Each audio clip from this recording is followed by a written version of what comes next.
मधुबनी जिला के जयनगर प्रखंड के दुल्लीपट्टी गांव में कृषि योग्य जमीन पर एसएसपी द्वारा प्रस्तावित मुख्यालय निर्माण को लेकर जिला प्रशासन के द्वारा जमीन अधिग्रहण के विरोध में शुक्रवार को दुल्लीपट्टी पंचायत के मुखिया सह मुखिया महासंघ मधुबनी जिला अध्यक्ष रूपम कुमारी के आवास पर गांव के किसानों की एक बैठक समाजसेवी वीरेंद्र यादव की अध्यक्षता में आयोजित की गई।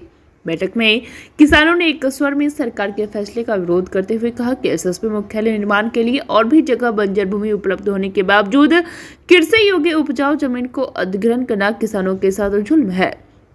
जिला प्रशासन के द्वारा जमीन अधिग्रहण करने पर किसानों ने कानून पर भरोसा जताते हुए कानून का पालन कर अधिग्रहण किए जा रहे जमीन के चारों ओर ग्रामीणों के द्वारा गांधीवादी तरीके से मानव श्रृंखला निर्माण का विरोध जताने की बात कही।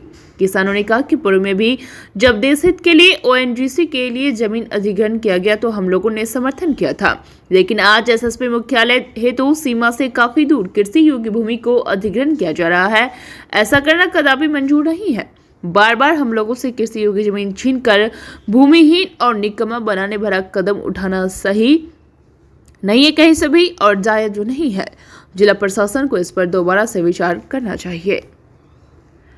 बीएनपी न्यूज के लिए मधुबनी से संवाददाता राजीव कुमार झा की रिपोर्ट।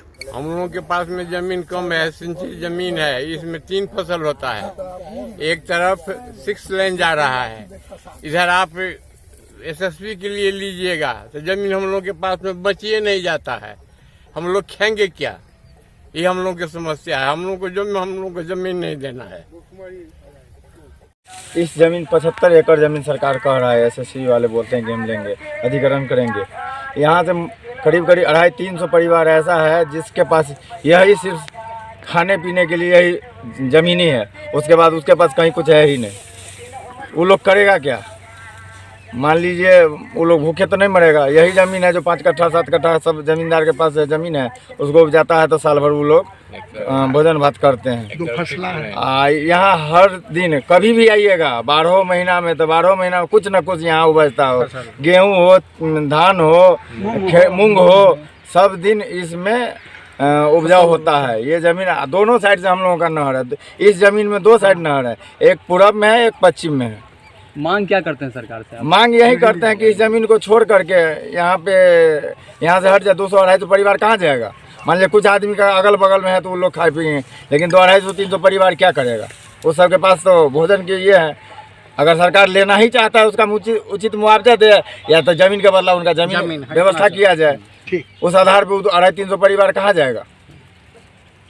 कम से कम 10 साल का पीछे का इतिहास लेकर के जिला पदाधिकारी एक पत्र जारी कर दिए हैं जो 16 तारीख को इसका भूमि का अधिग्रहण करके हम लोग को बेदखल किया जाएगा।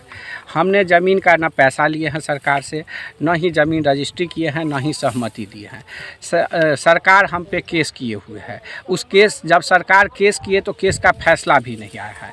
कुछ आदमी हाई कोर्ट में केस किए हैं जो स्टे लगा हुआ है।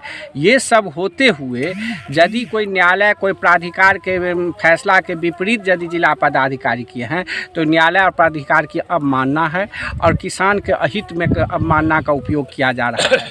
क्योंकि किसान जो है ये जो है जैसे छत्तीसगढ़ सुनते हैं धान का कटोरा, वही ये दुल्लीपट्टी पंचायत और जयनगर प्रखंड का बहुफसली कटोरा है, उपज का कटोरा है।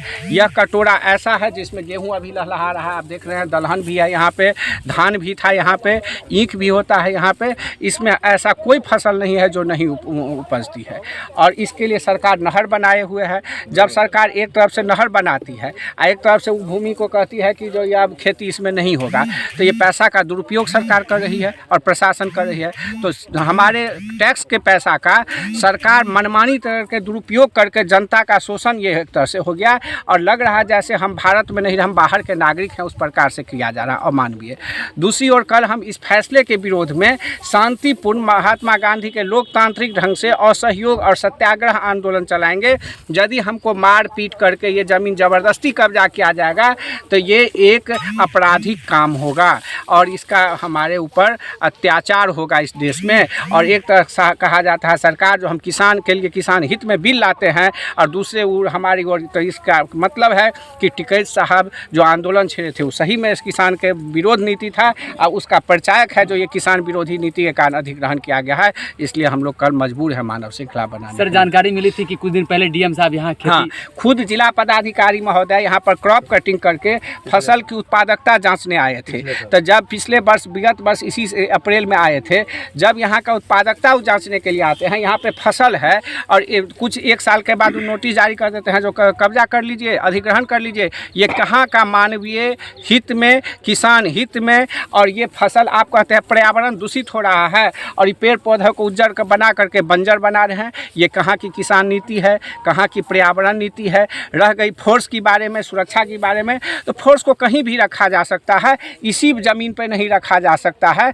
जब इसी ज़मीन की आवश्यकता होती तो देश हित में हम लोग दुल्ली पट्टी में ONGC दे चुके हैं, जो तेल यहीं पे था। लेकिन फोर्स के लिए ये जरूरी है कि दुल्ली पट्टी में रह सकता है और पूरे भारत में। लोग सरकार को इसलिए यह ज़मीन नहीं देना चाहते हैं कि लैंड एक्विजिशन में सरकार के द्वारा ही यह नियम बनाया गया है कि जो ज़मीन दो फसला होगा, जो ज़मीन सिंचित होगा, वैसी ज़मीन हम एक्वायर नहीं करेंगे।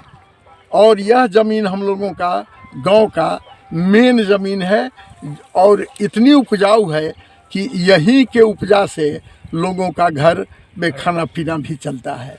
दूसरी बात है, एक्विजिशन का यह भी नियम हम लोग पढ़े हैं कि अगर 100 किसानों का ज़मीन एक प्लॉट बना करके अधिग्रहण किया जाता है तो उसमें अधिग्रहण आप तभी कर सकते हैं जब 80% किसानों की सहमति होनी चाहिए। तो वो भी सहमति यहाँ प्राप्त नहीं है। और अब बात है कि प्रशासन है, हम लोग किसी भी हालत में प्रशासन से टकराने के मूड में नहीं है। हम लोग शांतिपूर्ण प्रोटेस्ट करेंगे। प्रशासन जो करे, हम लोगों के तरफ से कोई ऐसी बातें नहीं होगी जिससे प्रशासन के अभिमान पर या उनके क्षमता पर किसी तरह का प्रभाव पड़ेगा। सरकार से क्या मांग करना चाहते हैं? सरकार से हम यही मांग करते हैं कि वैसे तो सब जमीन सरकार की ही है, लेकिन हम लोग रैयत है और रैयत होकर के उसका मालगुजारी देते हैं और जमीन को जोतते हैं। लेकिन एक्विजिशन नियम के अनुसार यह ज़मीन किसी भी हालत में एक्वायर्ड करने के योग्य नहीं है। इसमें किसानों का भविष्य छिपा हुआ है। इसलिए हम लोग यही सरकार से अनुरोध करेंगे जो इस ज़मीन को किसी तरह से किसानों से नहीं छीना जाए, नहीं तो बहुत किसान यहाँ भूमिहीन हो जाएंगे, उन लोगों को खाने पर प्रॉब्लम हो जाएगा। इसीलिए सरकार से बार बार मेरा निवेदन है, अगर बहुत आवश्यक हो, सरकार के हित में, सरकार के योजना में हम लोग साथ हैं, हर योजना में साथ हैं। पूर्व में भी ऐसा हम लोग किए हैं। ONGC जब आई थी तो हम लोगों ने सहर्ष उनको ज़मीन दिया था, ताकि केंद्र सरकार की महत्वाकांक्षी योजना थी, तेल निकलता था, हम लोगों का भी भलाई होता। लेकिन इसमें यह ज़मीन अगर हम लोगों से ले लिया जाता है तो बहुत ऐसे किसान हैं इसमें जो उतनी ही ज़मीन है उनके पास जो इसी प्लॉट में है, वो लोग भूखमरी के कगार पर चल जाएंगे और हम लोग बर्बाद हो जाएंगे। अतः सरकार से मेरा निवेदन है जो इस ज़मीन को एक्वायर नहीं करें। बहुत ज़रूरत अगर हो, बहुत ज़रूरत हो तो किसानों को भी इतना पैसा ज़रूर मिलना चाहिए जो दूसरे जगह कहीं दूसरे गांव में भी ज़मीन खरीद करके खेती अपना कर सकें।